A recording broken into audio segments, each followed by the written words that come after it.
Miss Lassie was known to many people from her house at the end of Walker's Road, which the Cultural Foundation acquired in 2008. We are an organisation that is very much aware of outputs. We form our business plan each year, and then we monitor against that plan the outputs that we've managed to achieve. And Miss Lassie's house is no different. The board started to discuss the possibility of the CNCF purchasing the works, because I had said that these works need to be kept. And so what happened is that the board agreed again to that, let's get these works. And we put into our budget, our government budget, the kind of monies we would like.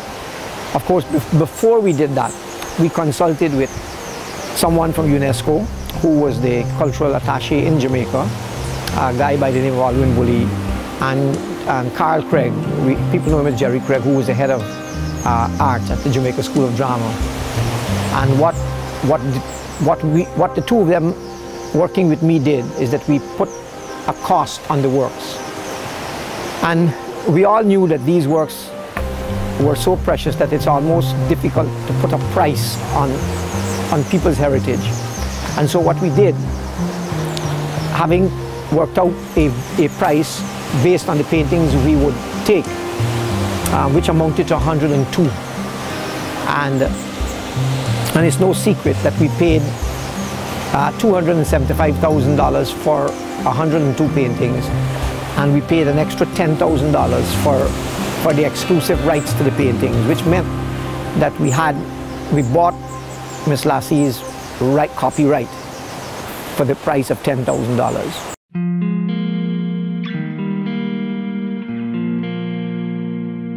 Miss Lassie is unique, in my opinion, in that she represents what is truly Caymanian in terms of our culture.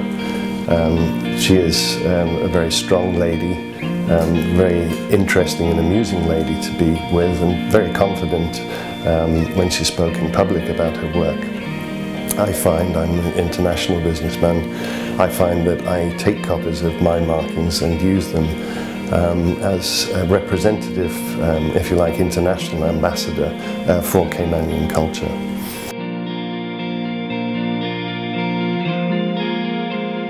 Sorry, when you combine all of those things, museum, you know, artifacts in the house, things that are collected, and the physical architecture of the house, the land itself, the amount of history that has passed through this land of Caymanians, the South Sounders. When you combine all of those, money can't pay for that sort of thing. And so the Cultural Foundation, we feel very proud that we have been able to lead this from 1992 to now to get the project up to this point. Now when the house opens on December the 15th, it doesn't mean that our work is over. Our work is not nearly over. The work of the Cultural Foundation has to continue. The work of government continuing to fund this house has to continue. It will be their choice, but the funding must continue. Once we've finished the restoration of the house, one of the most important things, which forms part of our we have a 3-year evergreen business plan, one of the most important things with that plan is the ability to continue to maintain the house. So the recognition by the World Monument Watch List of Miss Lassie's house as being of significant historical interest was a very important milestone for us to reach, and led to a very generous offer from the government to assist us in the conservation going forward. But it very much will be a business venture and run on a business basis, so that we can make sure that the property is there for generations of Caymanians to come and enjoy.